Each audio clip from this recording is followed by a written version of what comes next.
Hello and welcome to the Australian Property Podcast. My name is Jonathan Preston. I'm here with Jay. How are you today, Jay? Good, mate. How are you? Very well, thank you. Very well. And so just to give a quick disclaimer for everyone, please note, as always, everything discussed here is done so for entertainment purposes only. We have not taken into account your personal circumstances nor your risk profile, so you should seek professional advice before making any investment decisions. And I do want to just add one more point before I sort of hand over to some questions from Jay today. And I want to add that I've actually known Jay for a number of years now. And Jay did tell me many times to load up on Brisbane before COVID for a number of years there. And I did have the one property, but he told me I really needed to load up. And in hindsight, he was right. So credit to you, Jay. Thanks, man. But yeah, just so I guess so to help people learn a bit more about you, please do tell us, who is Jay, what's your background, and what got you into property? Yeah, definitely. Just on that, I think it's interesting because the internet is that space now where when you say something or make a claim, it's on there forever, whether you're right or wrong. So one of the cool things for us is that during COVID, we started putting out lots of videos. I think it was like in May, telling everybody it's the best time to buy. And we did a really detailed analysis as to why unemployment probably wasn't going to reach 10%, property prices weren't going to drop by 50%. And it's probably one of our more popular videos now because it's a Harry hindsight type of video where it's looking back in time and showing people what we did say that actually came true. So it is cool, to have that stuff on the internet. Yeah, in regards to who I am, so I am a buyer's agent. I'm one of the directors of Providence Property Group that are a national property investment advisory firm. I've been with them since 2014. Prior to that, I did stockbroking for nearly 10 years, nine years, I think. And stockbroking was a completely different beast. The markets were much more liquid. They were much more volatile. I would remember finishing my evening and flicking over the news and seeing something happening in some country and just sit there straight away and know that my day tomorrow was going to suck because just the movements. And the funniest thing too is we always in the stockbroking office, we'd always have you'd have Sky Business News on and you'd have Bloomberg on. And so we'd have all these different screens and literally an announcement would come out about a stock and you'd have one analyst on Bloomberg that would explain why the reason why it was good news, but the market went down is because it was actually it wasn't as good news as the market factored in. And then on Sky Business, you'd have the opposite. Someone would go, well, why did the stock price go up? And they're like, well, it was bad news, but it wasn't as bad as the market factored in. And it was really frustrating to watch. And I did that for quite some time, and I enjoyed it, but property was always something that was just so much more tangible to me. I started in the world of stockbroking when derivatives started coming out. So you had CFD contracts, foreign exchange trading contracts, exchange traded options, etc. And then you had all these online trading platforms that got really, really big very quickly. And really in the early thousands, because online platforms started to become a big thing. And I think probably you're in my generation, we're very comfortable with using a computer. And I remember my first week at the stockbroking job, they were calling up and placing their orders on the phone through to the exchange. And it was interesting because really quickly I was able to make a spreadsheet and send all the orders through via an email, which was faster than that. And then they realized, maybe we should start using computers more. So I started doing that. Technology was great. I loved fundamental and technical analysis, which really did transfer over to the property market to a certain extent, just looking at the markets and the way they move. And I thought I'd always be in stockbroking, and I bought a few properties and I enjoyed them. I got sick of my clients taking money out of my stockbroking account to put them into property. That frustrated me. So after a while, I actually consulted with some buyer's agents because I was buying properties and I wanted to know more about it. And I actually created a fund at the last company I was at, which was basically like a stock portfolio of CFDs, which are contracts for difference. They're a derivative. And we put things like Dulux, Stocklands, etc. So all the property companies in there, we created like a basket, like an exchange traded fund, like an index. And it was actually one of the best performers during those first 2 years that we had it. And I thought, this is great. I can take advantage of property, but I can do stocks. And the company made some big changes, and basically I decided I didn't want to be there anymore. And within a week of me leaving, the buyers agencies that I started talking to, they must have heard about it, and they invited me to start working with them. And I kept saying no, and I thought I'd just take some time and relax. And they were persistent. They wooed me. They took me out for a lot of nice dinners. And sooner or later, I transferred a lot of my technical skills and obviously my sales background to property. And to be honest, just the thought of going back to stockbroking scares the hell out of me. I would not do it. And are you from the, I guess to go back even a step, like what got you into investing in this like first place? Are you a rich dad, poor dad sort of guy, or what got you into it in the beginning? Yeah, I mean, I came from quite a humble family. Like my dad installs air conditioners. You know, my mum's in basically works in medicine. She's not a doctor. She works at surgeries and as a secretary and stuff like that. So you know, it was never money was something that wasn't really spoken about often. Which I know by reading Robert Kiyosaki's stuff and things like that, there's a big difference with financial literacy. And it was interesting. So I started reading and getting to know more things like that because I felt like a bit of an imposter for my first maybe 2 years of being in stockbroking, because I was surrounded by all these people that knew how money worked and understood what subprime loans were and leveraged accounts and all these type of things. And I was really scared. I didn't understand any of this. I mean, I was only about 19, 20 when I started, but I was really nervous. But my parents had made their money through property. And I come from a bit of a European background, so I'm Greek and Maltese. And culturally, I think Europeans are very much about buying property and building and doing things like that. So it was always encouraged, but I was always really scared about it. But as my education started to grow, I realized that the only way that I was going to be financially successful myself was to build my own wealth. And whether that was going to be through index funds or property or whatever it may be, I knew that the only person that was going to be able to fix that was going to be myself. So I was very much all about understanding, you know, the fundamentals, the technicals, understanding how money works, how it moves. And that really helped me get a better understanding as to the direction that I should potentially go in. And I tried lots of stuff and I failed at lots of stuff. But every time I failed, it was a lesson. It really did educate me. And what age were you when you would were you at the point when you would say you started to become more serious about your investing? So starting to become quite serious about saving, starting to get a bit of money together, whether you're still in stocks at that point or whether you'd gotten into Yeah. property. But what was sort of the age for you? Yeah, so I think I was probably around 23, which is actually late in my eyes. But at that stage, you know, I got into stockbroking. I was wearing a nice suit. I was driving a nice car.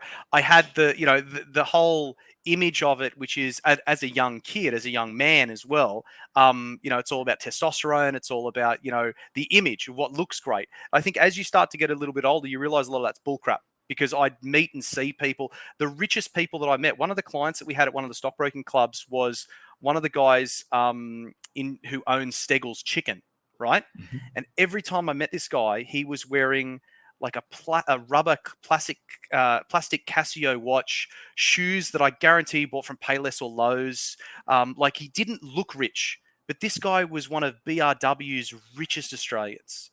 And he was so content with his life to do things very relaxed and very chilled. Like, his greatest joy in life, he would tell me, was getting a McCain's frozen dinner that his wife hates, but when he makes a trip up to Sydney, he'd eat that himself in his Point Piper unit that he owned. A very humble, old school Aussie money guy. And that stuff really inspired me to go, wow, like, I realized that there were posers and then there's people that actually walk the walk, and they don't need to prove anything to anybody.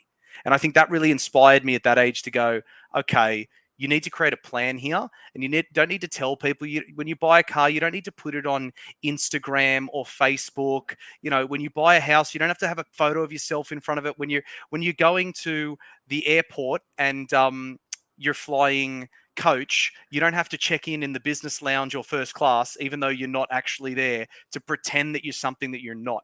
And I learned that really quickly, and it really did help me in my outlook in life as well. Awesome. And then I guess so. When you did start to get into property, what was your mindset like at that point? Like, were you sort of the, it's going to double every 10 years, or were you thinking like, I'll buy a couple of places and rent them and I'm going to have heaps of yield and then retire on that? Or where did your sort of thought process start out at? When I was uneducated at the beginning, I fell into that old adage of property doubles every 10 years. The more research I did, I started to, read some of the research from Phil Anderson, Homer Hoyt, etc., about the property cycle, which is typically an 18.7-year cycle. So you have a 7-year upswing, you have a 2 to 3 year mid-cycle slowdown, then you have another 7-year upswing, and then you have what they call the peak crash phase. And once I started to get my head around that, and it's amazing how you can look at some stocks that mainly are predominant in the property industry, and they actually follow that cycle. It's quite amazing. And once I got my head around that, I was like, okay, so this is definitely a long-term strategy. And then I had to make the decision between yield or growth. And when I first started buying properties in the early 2000s, rental yields were 6% here in Sydney. Like, they were really high, opposed to today, they're 2.8%. Okay. Obviously, the price points were lower as well, but as price increases, rental yields start to drop. So I wanted to have my cake and eat it too. So I wanted to have something that was, relatively had a high rental yield, but at the same time had some good land component. The trap that I made sure I didn't fall into was land. I know so many clients and people and friends that are convinced that buying a house is the be all end all, whether or not it is within 5 kilometers of the CBD or 55 kilometers from the CBD. They will never touch a unit or a townhouse.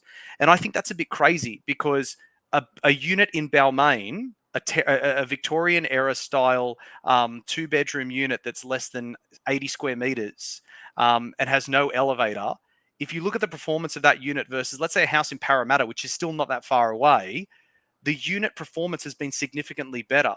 Why? It's all about the location. So I very quickly realized location was going to be my main focus as a buyer, and also once I started doing the numbers as an investor as well. Makes sense. And so your philosophy, has it changed, I guess, a lot over time, from when you first started? I guess sort of talk me through that process. Yeah, well, I think, as most people would appreciate, as an investor, I think when you start, and the good thing about this is I see myself in all the clients that we deal with on a daily basis, because I'll get typically those clients that are at the beginning of their stage, middle of their stage, end of their stage of buying.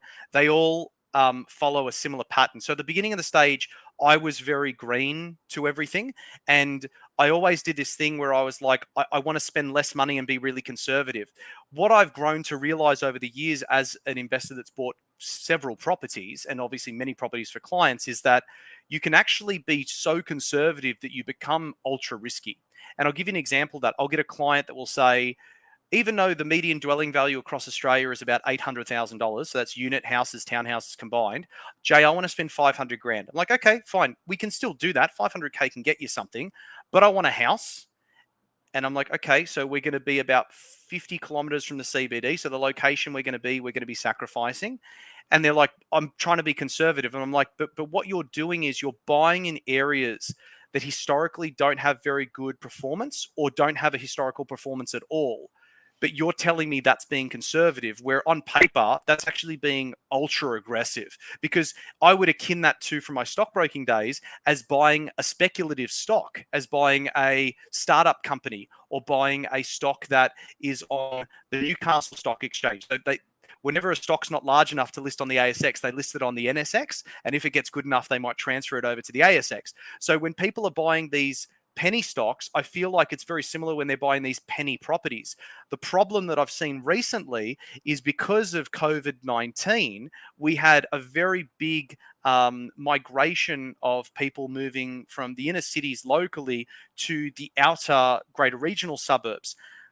And property prices have gone up, but so it's given people this false sense of, oh, buying in those cheap areas, actually you can make a lot of money. But if you watch those properties over the course of a 30-year period, their performance is probably less than 2% per annum. So they've had all this growth only in the past couple of years, and that's luck. Expecting that those properties will continue to have that performance, in my opinion, and based upon the historical data and the trends, is very, very low. Makes sense. And so if you'd be happy to share one, I'd love to go through one example of a property that you've bought actually for yourself, if you'd be happy to share. Yeah, sure. So which is one that I like to talk about? Okay, so I bought the first property I actually bought in Brisbane. It was my first interstate purchase, and I was very nervous because I grew up in Sydney. I still live here now. I own my home here. I own my investments here. I never was thinking, I thought maybe Melbourne would make sense, but I never thought Brisbane. Like most Aussies that are buying in Brisbane at the moment, they've never been to Brisbane, but they've been to the Gold Coast. But that's like buying in Sydney and you've only ever gone to Wollongong. It doesn't make any sense. And it's really funny too. If you actually look, Gold Coast real estate agents spend over 90% of their advertising budget just during summer, because it's a tourism-based economy, which means they get the majority of their population growth or their tourism during a particular time of the year. So that's where the best time is to advertise. So anyway, so once I started working at Providence, which, as I said, was in 2014, so it was a little while ago, in that first year, I was like, what am I going to buy? And they said, buy in Brisbane. And I thought, no, that's crazy. Like, why would I buy there? Like, I can buy something in Sydney. And I ended up purchasing a property in the I'm thinking Melbourne now, Mornington Peninsula, in the Moreton Bay area, which is to the northeast of the CBD. I'm not going to say the specific suburb, but I bought a house there, and it had really good land content, and I knew I could subdivide the land. And I was worried because I thought, how am I going to manage this property? Because typically I either managed my own properties or they were close enough where I knew where they were.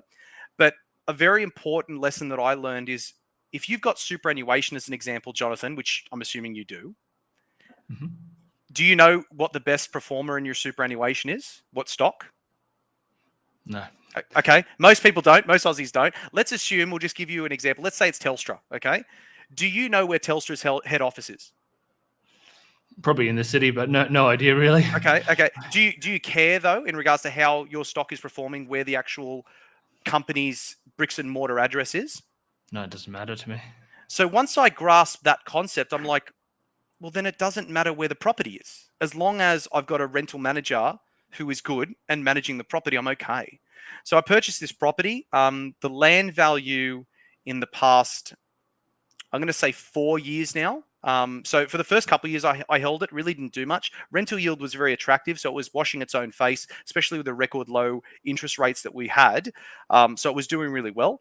But the movement of the market didn't do anything for about a good 2-3 years.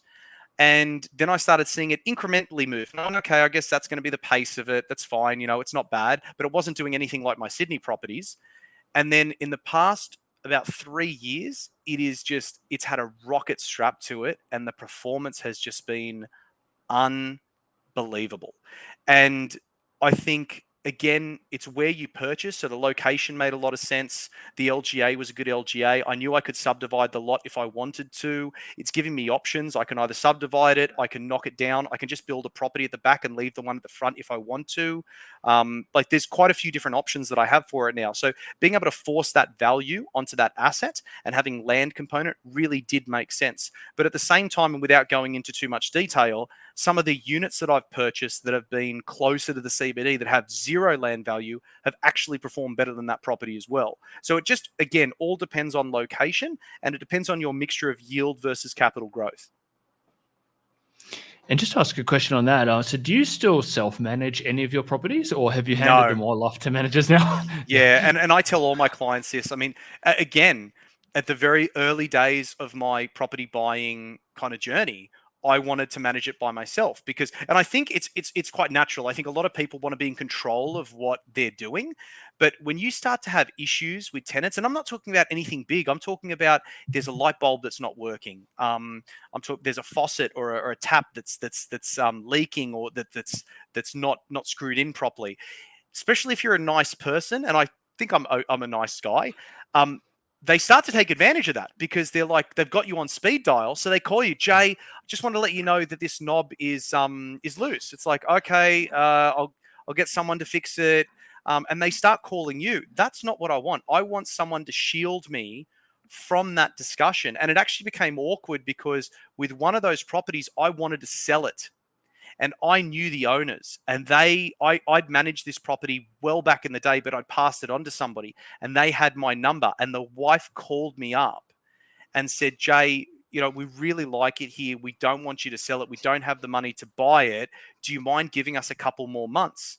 And that's the reason why you need to have a rental manager. They shield you from all that type of stuff. You don't want to be dealing with any of it. It is,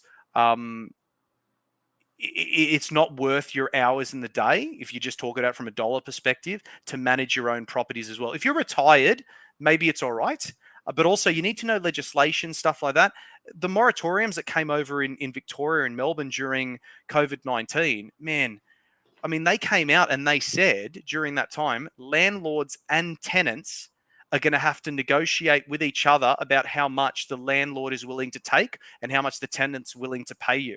Imagine if you managed a couple properties and you had to have those conversations with people rather than being able to pass it off to a rental manager. Mate, I can tell you straight away, I know which option I'd take, and that is let someone else do the job. Yep, I've got rental managers for all my places. So good boy. Preaching to the converted over here, yeah. No, that's good. I'm glad. Happy days, mate. And so I'd also love to pick your brain on some sort of recent purchases that you guys have been doing with clients. If you're happy to sort of share any sort of areas, details, that would be fantastic. Yeah. Yeah, I've got 3 screens, so I'm going to look over to my left a little bit because I've got some data from some of the recent purchases that we've done. I think it's interesting, and you mentioned this before before we got on the air. Obviously, since May, the RBA has been increasing interest rates. And I don't know how much you want to talk about this, so you can talk about whatever you want. But since then, I feel like consumer sentiment's obviously changed quite significantly. There's a lot more fear that's back in the market. It's very reminiscent to me of 2020. Just after March, where, we had all this fear in the market. We were told that we were going to have, a recession after 30 years that was going to be the likes of which we'd never seen before. Property prices were going to crash by 50%. Unemployment was going to be at 10%. We had this pandemic that we were stepping into that we were akin to, the Spanish flu, and we were expecting millions and millions of Australians to die. We were told that we weren't going to get a vaccine for 9 years. And as I don't have an opinion about any of that stuff politically, I'm just saying this was the fear that was in the market that we were being pushed on a pretty regular basis. And I remember those first couple months, I was scared. Everyone was scared going to the shops just to buy your groceries, seeing stuff that was empty, no toilet paper. I can't believe that made the headlines so often, but just all these things that freaked people out. And I feel like anybody that didn't want to buy a property, that gave them the perfect excuse. Anyone that was kind of on the fence, they were now off. So it really created a lot less competition in the market. And it also made vendors less likely to take properties to auction. So you also had a high probability that you can negotiate with people. So it actually became the best time to buy a property since probably 2012, when the market first started going up in Sydney for the beginning of the new cycle. So I think that it's really interesting now that interest rates have gone up. They've gone up 1.85% since they started. Is that right? Or just over 2%? I think over 2% now. Yeah, just over 2. Yeah, because the last one was another 0.5. So I think, So I think it's interesting because we have been at record low interest rates for quite some time. Okay, record low. Quantitative easing, everything like that's been unbelievable. A lot of people forget that the Australian government's reaction to COVID-19 was to put together a stimulus package that was 3 times larger than what we saw during the global financial crisis. Like that's saying something, right? So right now, the majority of our clients are, the alumni clients are all gung-ho about buying. So we've had a huge rush of clients that we bought for over the past 17 years that we've been running this company that have come back and said, I want to buy again because you're right, now's a good time to buy. So we've got that trust there. But all the new clients and the ones that are a little bit scared, the main thing that these people are looking for is rental yield. Because obviously, as interest rates go up, the first thing that you're going to do is go, how much of my costs gone up? And how much of those costs can I transfer onto my tenant? So Melbourne has had the highest rise in rental yield from a unit perspective at, I think it was just over 12% I was reading before. And then I think if we look at houses, and I'm just looking at the Hedonic Home Value Index, which I've shared with you many times because I think it's a great document. Brisbane has increased their house rental yields by 14.1%. So we've seen significant increases. I think the lowest percent increase that we've seen over the past 12 months is 5.3% in Darwin. But other than that, everything's pretty much in the double digits for the major capital cities. So our clients are looking at rental yield. Now, where are they getting the best rental yield? Well, the worst rental yield I can tell you is in Sydney and Melbourne. That's where you're getting the worst rental yield. And in Sydney at the moment, it's below 3%. Average dwelling value here in Sydney, $1,066,493. Average rental yield about 2.9. In Melbourne, average rental yield about 3% at a price point of 782. But then if we go over to Brisbane, we get a jump up from 2.9% in Sydney to 3.8% in Brisbane at a $762,000 purchase price. And in Perth, we're getting 4.4% at a $561,000 purchase price. Now, Adelaide's also attractive at 3.8% at a $652,000 purchase price. I'm not as much of a fan of Adelaide as I am of Brisbane and Perth. Just economically, population growth wise, it's not as attractive as both Brisbane and Perth. So to answer your question, that's where we're doing the majority of our buying at the moment from an investment perspective, because clients know that they can purchase something that's, if they've got an average budget of, let's say, I don't know, 750, they know they're going to get something with some decent land content. So minimum 500 square meters. Okay. They know it's going to be less than 20 kilometers from the CBD. Depending on the distance from the CBD would also depend on the age of the property as well, typically. So how old the property is going to be. And they know they're going to get a rental yield that is at least going to cover their interest payments. So for us, those have been the main areas that we've been purchasing in. Perth's been very attractive recently. We've been buying houses in the south and in the north that are about 40 kilometers from the CBD. So they're not close, but the equivalent here in Rouse Hill in Sydney, where you and I live, the equivalent price point for a property in those suburbs in Rouse Hill, Kellyville, Ridge, except Beaumont Hills, you're talking 1.3 million plus, right? In these north and south suburbs of the equivalent distance in Perth, you're talking 400,000.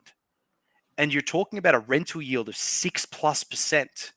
And you're also talking about a land component that's large enough for you to plop a granny flat on, or obviously if you want later on to even subdivide these products. So after you've purchased the individual property, the primary, then you've also got the option to put an auxiliary property on there. You're getting about 8% rental yield on these properties, which is really attractive. And that's just kind of, I think, future-proofing any future increases to interest rates that I'm sure are going to be coming. Yeah, so I guess to summarize, sort of looking at a defensive kind of stance, but also from a value approach in terms of the yield, indicating that you're getting good value for money. So that definitely makes sense. So I guess that leads into the next question then, and we sort of touched on that briefly, was, I guess, thoughts on the overall market and sort of where you see sort of rates and the RBA going and that kind of thing. What are your sort of thoughts on what's happening at the moment? Listen, it's interesting. As I said, I feel like, and I did a bit of a piece in one of the last videos that I did for the market update, that headlines are really what drives consumer sentiment.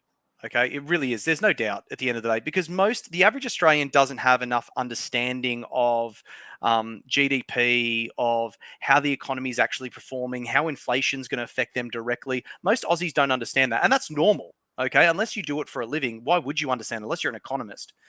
So the problem is that there are all these headlines now that are coming out that are obviously very negative, similar to what, again, we saw in 2020. The RBA, everyone kind of thought they weren't going to touch rates until 2023, 2024, right? That was the overall consensus. That was never a promise. That's just what they said they'd probably do. But obviously inflation got a little bit out of control, and now they're trying to curb that by increasing interest rates.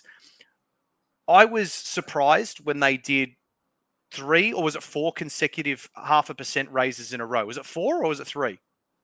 I think 4, and then the I think it was 4. 0.25 as well. So I think we're at 5 in a row or something. Yeah. Like, yeah. Yeah. So it was surprising to me because I kind of related it to when I'm at auction and I'm doing knockout bids, when I'm really smashing the bid hard and I'm going an extra 25 grand against the last bid just to puff out my chest and show I've got heaps of money behind me, which is usually a bluff, but you play the game, right? So when I first saw those 0.5% increases, I thought, okay, the RBA is really trying to scare people. I would be surprised if the next rate rise is going to be at 0.5%. I really would. I think that the RBA is getting it. I mean, if we look now just at the performance on the hedonic home value index from CoreLogic for the year so far, the performance of property is that it's still up 4.7% nationally, but for the quarter it's down 3.4% nationally and 1.6% for last month. And obviously Sydney's taken the brunt of that at 5.9% down. Okay, so you're asking about the performance of the market and what I see in the future. Sydney's down 5.9%, Melbourne's down 3.8%. Brisbane's come down about 2.5%, but it's still in positive territory for the year, whereas Sydney and Melbourne are not looking very good. I personally believe that if you follow the property cycle, and the property cycle is great, as I said, look it up, just Google it, property cycle. There's plenty of videos on YouTube explaining the upswing, the mid-cycle slowdown, the second upswing, and the crash. And I think it's interesting because I firmly believe, along with my colleagues, that we are in what we call the second upswing or the beginnings of that second upswing period. So we believe there's going to be 7 more years of significant growth. However, the property cycle does not work on every single capital city in the same place at the same time. So Sydney is much more further along the property cycle, as is Melbourne, than what Brisbane is, Adelaide and Perth. So what we would expect is that the major capital cities like Sydney and Melbourne are most probably going to go quite sideways to a little bit negative for the next 5 to 7 odd years. We're also probably going to see Brisbane and Perth and Adelaide continue to see pretty significant double-digit performances, in the high teens and stuff like that, probably for the next 5 to 7 years as well. Population growth is increasing in those areas. The price points are still very low. So any new Australians coming in here are probably not going to want to purchase a property in Sydney or Melbourne. It's just going to be too expensive for them. And the other thing that I think is really important that I'm interested in is first home buyers. As you know, owner-occupiers make up, I think it's a fair statement to say, owner-occupiers make up about 70% of the purchases and investors make up 30%. Do you think that's a fair statement? Something in that region, yeah. Yep. Yeah. So what I'm interested in seeing now is, because the trends are starting to change, typically a lot of first home buyers would be purchasing owner-occupier properties, and they all have the same great strategy where they're going to live in it for 6 months, get the benefits of that first home buyer's grant, move out of it, and then rent where they want to actually live because they don't like the area where they bought the first home buyer's grant property. What we're seeing is first home buyers can't even afford those areas anymore where they don't want to live. So we're seeing people skip the first home buyer's journey altogether and go straight to the investment. And I think that's going to be really interesting because obviously a percentage of that 30% of that 70% owner occupiers is first home buyers. And you're going to see a lot of that money actually transfer itself over to that 30% investor market. And I think that's going to be really, really interesting because we are in a rental crisis at the moment where we just don't have enough property. It's not that we don't have enough property. We don't have enough property in the areas people want to live in. If people were willing to sacrifice, another 10, 15, 20-minute journey to work, we'd probably be okay. But, everyone wants to be in the eastern suburbs. Everyone wants to be on the North Shore. Everyone wants to be at Bondi Beach. And that's why you're having rental crises, because you've got people all wanting to be in the same areas. So to summarize, I think that we're going to see good performance or much better performance in the second tier capital cities that have been late to the party, that now all the money that's been made from those top tier prime capital cities is going to get moved to. And I think those major capital cities like Sydney and Melbourne and Canberra are going to take a break and they're going to go quite sideways for a while. And we're not going to see the appetite there because the risk of buying at the tippy top of this market and then receiving very low rental yields while the market's dropping, I mean, that is not a conservative play in my mind at all. Mm-hmm. And then across Australia, so including Sydney and Melbourne, do you actually see rents going up over the next 5 to 10 years? Because I know like we didn't actually see much in the way of rents moving, particularly in Sydney and Melbourne, in the past. It's only really recently they started to move up. So I'm just curious, separate from the actual valuation standpoint, but yeah, from the rental side, do you think they're going to trend upward, or what are your thoughts on that? Because obviously there's a difference between the yield that you're receiving and the rent that you're actually paying as a tenant. I think that typically the way that it works is as price points increase, rents drop. And I think what we're starting to see now is we're seeing a reverse for the first time in a while. I'm actually starting to see rental yields increase because prices are dropping. So I think one of the things that's going to happen is more people, because of the fear that's in the market today, you're going to get more and more people that would have moved into the camp of we're buying a property this year, sit back and say, we're going to continue renting. And that's going to put additional pressure on the rental market, and you're going to see rents increasing. If you ask the average person now who's reading all these headlines, and I collect them because I think they're really, really fascinating. I've still got headlines from CBA, from who do I have? ANZ, who said in April 2020, so this was just the beginning of the pandemic, I remember the headline. The headline said, struggling borrowers may have to consider selling their properties. And that was in April 2020. If you listen to those banks and those headlines, you would have missed out on over $3 trillion worth of growth across the Australian property market by listening to those headlines, right? But the problem is, mate, as you know, so many people do listen to those headlines. So because the fear is in the market at the moment, if you ask the average Aussie, and I have this discussion with my mates all the time. I had one today when I went to lunch, and they all think that the market's going to crash because, Tracy Grimshaw on A Current Affair says the market's going to drop. Well, she must be right, So people are just scared. So because of that reason, you've got people going, we're just going to sit on the fence. And sitting on the fence means we're just going to keep renting for now and see how it goes. The problem is they're getting pinched with increased rents. And that sooner or later is going to put them in a position where they're like, well, we don't want to pay rent anymore, but it's still not cheap enough to buy a property. So what are we going to do? And that's when those people are going to become trapped. Mm-hmm. I don't know if you remember, there was a famous story some years ago, and it was called Bricks and Slaughter. Oh, mate, I looked it up the other day. It was in 2018. And I knew someone who sold a freestanding house in the Northwest as a result of that story, and the house literally just doubled within about 2 to 3 years as soon as that. Mate, it was you might remember it's a 2-part series. The great thing about the internet, the first thing I said when we started this show today is that it's on there. So if you Google Bricks and Slaughter, you can watch the video, and they had expert after expert after expert just explaining all the blue ribbon, fundamental, no snowball's chance in hell reason why the property market wasn't going to crash. They're like, it's definitely happening. I'm pretty sure, haven't even watched it for a long time. I guarantee you there's got to be a soundbite in there where some expert says, it's not a matter of if, but when. Like something like that, I guarantee you, because you're right. And I actually remember that really well because across the property community, that was a big thing.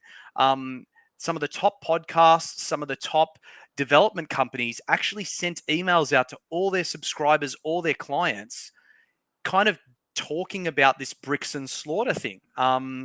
It was quite interesting, and they threw fuel on the fire because people were thinking, wow, this A Current Affair story, or 60 Minutes, sorry, it was 60 Minutes. This 60-minute story got heaps of attention. And again, just like you said, there were so many people that I reckon would have believed it and cheated themselves out of hundreds of thousands, if not potentially millions of dollars of growth. Now, the sad thing about it is no one's accountable for making those stories or anything like that, because like you say at the beginning of your show, this isn't financial advice. But mate, they use some pretty persuasive, media tricks and delivery strategies to really make it believe. I mean, I remember there were videos and shots of like buildings here in Sydney, and they put them in black and white, and then they'd put ominous music over it, like everything that they could possibly do to get your emotions really bubbling over. And it's just scary. Again, the media is not here to educate, they are here to influence. If you have any other thought besides that regarding how you think the media works itself, you need your head read. Makes sense, man. I agree with your points there. And so, look, I'm always on the show talking about how I believe in buyer's agents, how I really think it's useful to bring someone on who, spends all their day in the markets and everything like that. So I guess I'll ask in a moment for you to hand over some details. But if someone can't afford a buyer's agent, are there any little tips you could potentially give to someone in terms of maybe negotiating or looking for properties, or any just sort of high-level thoughts on that? Yeah, definitely. So I think the biggest issue that I see with people is not knowing what their actual goals are. It's a big problem. Lots of clients just have no clue what it actually is that they want to get out of purchasing a property. And this is why typically it takes the average Australian about 9 months to buy a property. And 9 months might not feel like a long time or seem like a long time when you say it out loud. But last year, the Sydney property market increased by $27,000 per month. Okay. Brisbane increased by $18,000 per month, and Melbourne was the lowest. Melbourne increased by $10,000 per month.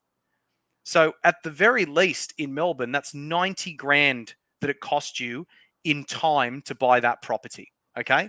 So before going into it, this is a buyer's agent's going to buy your property a lot faster. So I think that's one of the big reasons. But in regards to maximizing your time, know what your goals are. If this is an investment, it is going to be a logical purchase. Don't worry about the emotions, okay? You're also not the person that's going to be living in it. You want it to have owner-occupier appeal, but don't get so hung up in what's the property look like, etc. Don't start Googling and having a look at crime statistics and things like that. All these things are just going to turn you off, or you're going to find what you want to be looking for instead of what's actually in front of you.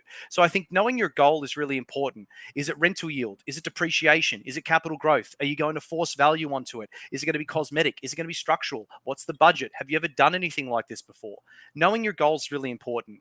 The next thing is, don't search until you research. There's plenty of websites online that have so much good information that you could be utilizing right now. So, and I'm happy to give you a list of them, and you can share them with your clients later. But there's so many good websites out there that will tell you the median dwelling value, median rental yield, the demographic, etc. Enough information to at least give you an understanding. I think comparing capital growth rates and rental income is really important as well. They're probably the two most fundamental things that I would look at, other than vacancy rates. Vacancy rates, you can jump on SQM and just Google SQM vacancy rate. You can type in any postcode and find out what the vacancy rate is. And realistically, you want something under 3%. Okay. Anything above 3% is probably a bit of oversupply. So you want something below 3%. Use a professional property manager, as you and I agreed to before, and get insurance. Really, really important. And understand what the employment drivers are going to be, because the main catalyst for capital growth is population increase, because that affects supply and demand. But the main catalyst for population growth is employment opportunities. And this is why I get frustrated when I hear a client go, "Oh, we're buying this property in this area." And I say, "Oh, why are you doing that?" And they're like, "There's a new shopping center there." Like, so? Like, that doesn't necessarily mean that that's going to increase the value of property. Oh, they're building a hospital there. That's great. Like, it's not enough information. You need to know how many employees are they going to have there. What type of business is it? Is it a franchise style business? Is it a Westfield shopping center? Is it a privately owned shopping center, etc.? All those things are really, really important to understand. So know your goals, know what the outcome is, and that will help you stop wasting time. And the last thing is, don't look at properties for sale. Look at what has sold. I can't stress this enough. I have clients on realestate.com all the time. Jonathan, you bought enough properties, mate. Do you believe price guides when you see them on realestate.com? No, I searched using the sold That's right, function as baby. well. Yeah. That's right. We use sold because if you see what someone was willing to pay for something within the last 3 months, that's going to give you the best indication of what it's probably going to sell for today. Yep. Agreed, mate. Agreed. Well, those are excellent points, and I really appreciate you joining us on the show today. If someone would like to get in touch, how best do they reach you? Sure. So just look up providencepropertygroup.com.au. Look us up on YouTube. There's plenty of videos of us going through things like the property cycle, tips on buying properties, when you go into auction, what you should say, how you should act, etc. So there's lots of information on there for those clients that might not want to use a buyer's agent, just from the experience of people that have bought over 2,000 properties in the past 17 years. So there's lots of that information on there. So just jump online and then you can contact us through there. Awesome. Well, thank you so much again for joining us. I really appreciate all the insights, and yeah, thank you again. You're welcome, buddy. Have a great day. You too, mate. Take care. Bye. Cheers.